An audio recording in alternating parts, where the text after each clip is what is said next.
دونوں اپنا وطن چھوڑ رہے ہیں، دونوں اپنا گھر چھوڑ رہے ہیں، اور دونوں اپنے خاندان کو چھوڑ کر وہاں سے روانہ ہو رہے ہیں۔ بظاہر دونوں کی ہجرت بڑا عظیم و شان عمل لگتا ہے، لیکن اس کی اصل روح کہ یہ عمل صالح بنے، اللہ کے ہاں قبول ہو جائے، اس پر اس عظیم و شان عبادت کا اجر ملے، وہ روح کیا ہے؟ وہ نیت ہے۔ غرض کیا ہے؟ باعث کیا ہے؟ تو بظاہر نماز دونوں کی ایک جیسی ہے، بظاہر حج دونوں کا ایک جیسا ہے، بظاہر عمرہ دونوں کا ایک جیسا ہے، بظاہر صدقہ دونوں کا ایک جیسا ہے، بظاہر دوسروں کی خدمت دونوں کی ایک جیسی شکل ہے، دونوں کی شکل ایک جیسی ہے، لیکن اس کے پیچھے جذبہ کیا ہے؟ اس کے پیچھے نیت کیا ہے؟ باعث کیا ہے؟ یہ بنیادی چیز ہے۔ رسول اللہ صلی اللہ علیہ وسلم جو بتانا چاہ رہا ہے کہ اللہ کے ہاں تو وہی عمل قبول ہے جو خالص اللہ کے لیے ہو، خالص عمل ہی ہو۔ بظاہر اس عمل کی شکل نیک عمل کی طرح ہوتی ہے، بظاہر اس عمل کی شکل نیک عمل کی طرح ہوتی ہے، لیکن یہ روح نہیں پائی جاتی جو نظر نہیں آتی، جو دل کا جذبہ ہوتا ہے، دل کی نیت ہوتی ہے۔ تو وہ باعث کیا ہے؟ تو اعمال کا دار و مدار نیتوں پر ہے کہ اس عمل کا باعث کیا ہے۔ اللہ اس معاملے میں بڑا غیور ہے، شرکت برداشت نہیں کرتا، شرکت برداشت نہیں کرتا، اور فرمایا کرتے تھے چھپا ہوا شرک ریاکاری ہے۔ اللہ ہم سب کی حفاظت فرمائے، اللہ ہم سب کی حفاظت فرمائے۔ چھپا ہوا شرک ریاکاری ہے کہ جہاں بندہ عزت لینے کے لیے اس عمل میں دوسروں کو شریک کر دیتا ہے، تعریف لینے کے لیے اس عمل میں دوسروں کو شریک کر دیتا ہے، دوسروں کے ہاں مقبول بننے کے لیے، آنکھوں میں نظر آنے کے لیے عمل میں شریک کر لیتا ہے، یا کوئی اور غرض اور کوئی اور چیز باعث بنتی ہے، تو اللہ کا عمل خالص اللہ کے لیے تھا، لیکن اس نے کسی اور کو بیچ میں شریک کر لیا۔ یہ چھپا ہوا شرک ہے۔ تو عمل سے پہلے آدمی یہ دیکھ لے کہ اس کا باعث کیا ہے، درمیان میں بھی اپنی نیت کا جائزہ لیتا رہے کہ غلط جذبہ تو نہیں آیا، عمل کرنے کے بعد بھی کوشش کرے کہ یہ ریاکاری کے نظر نہ ہو جائے۔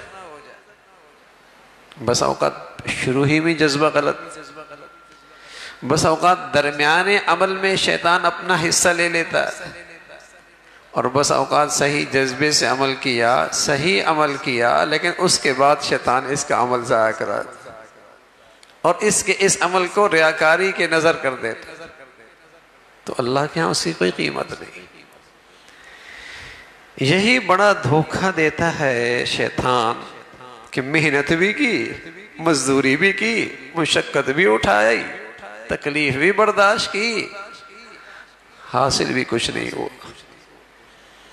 حاصل بھی کچھ نہیں ہوا، اور اس نے وہ جذبہ، نیت وہ خراب کر دیا، اور اس عمل کو غیر اللہ کی نظر کر دیا۔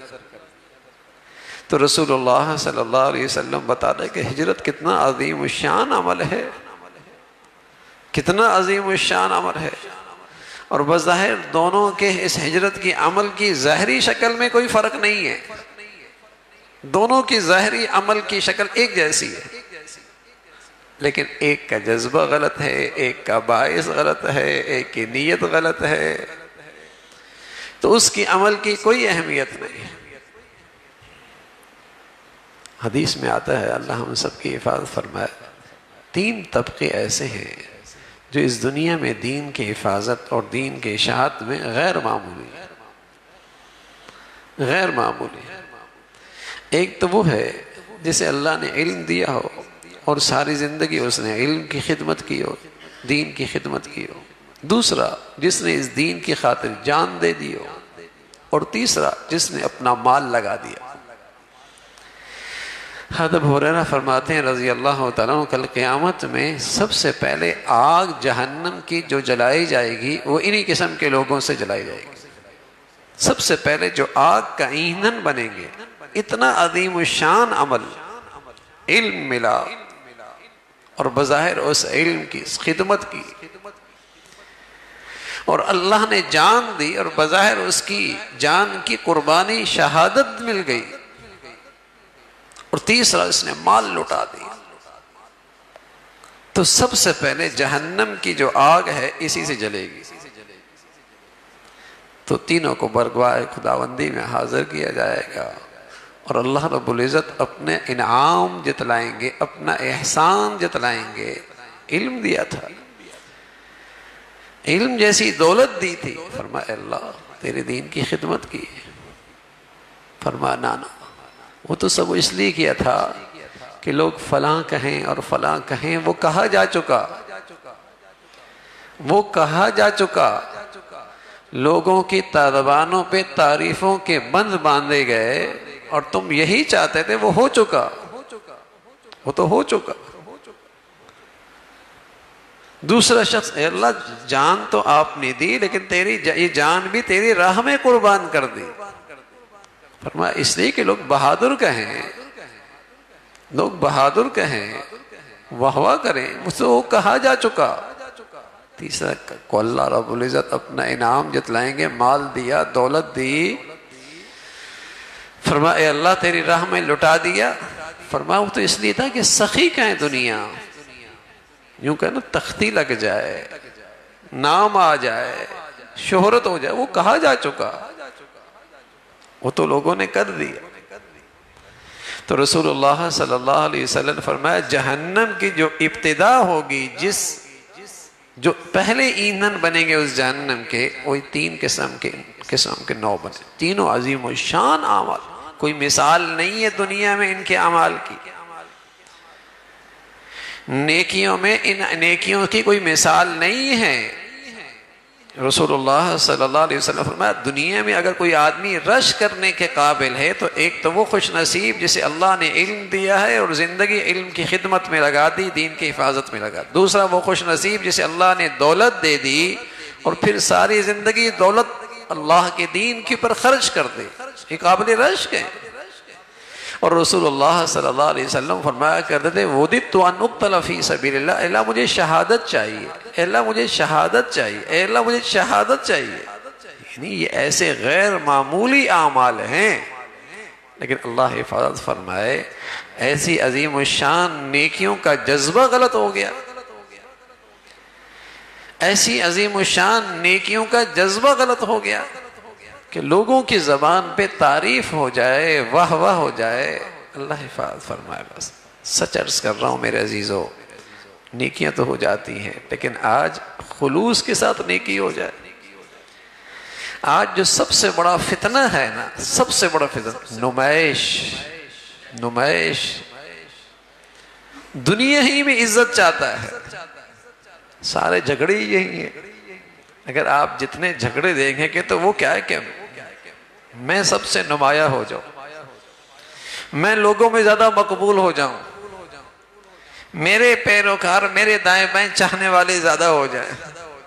سارا مسئلہ یہی ہے. رسول اللہ صلی اللہ علیہ وسلم فرمایا کرتا ہے دو فتنے ایسے ہیں، ایک مال کی محبت اور ایک جاہ کی محبت.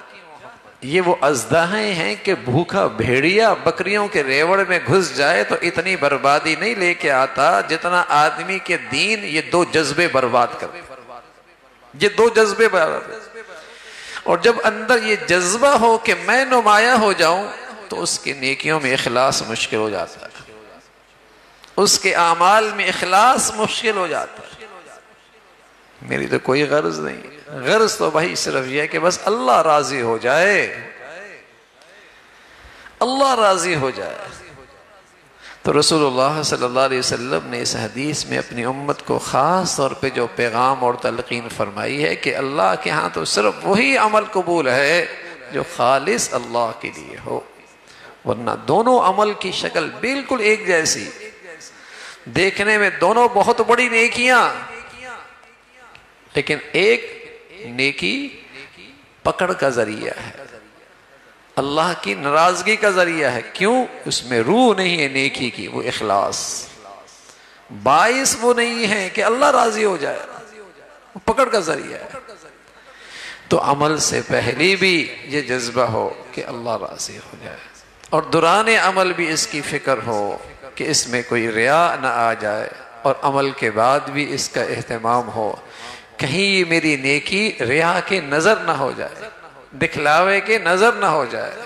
اور اللہ کریم سے جیسے حضرت ابراہیم علیہ السلام نے دعا فرمائی تھی، بیت اللہ کی تعمیر کی، اور تعمیر کرنے کے بعد باپ بیٹا اللہ سے کہتے ہیں ربنا تقبل من، اے اللہ تو قبول بھی فرما لے، انک انت السمیع العلیم، آپ ہماری دعائیں بھی سن رہے ہیں اور ہمارے دلوں کی نیتیں بھی جانتے ہیں، آپ ہماری دعا بھی سن رہے ہیں اور ہمارے دلوں کی نیت بھی جانتے ہیں آپ، کہ اس گھر کی تعمیر خالص آپ کو راضی کرنے کے لیے، آپ کی رضا حاصل کرنے کے لیے ہے۔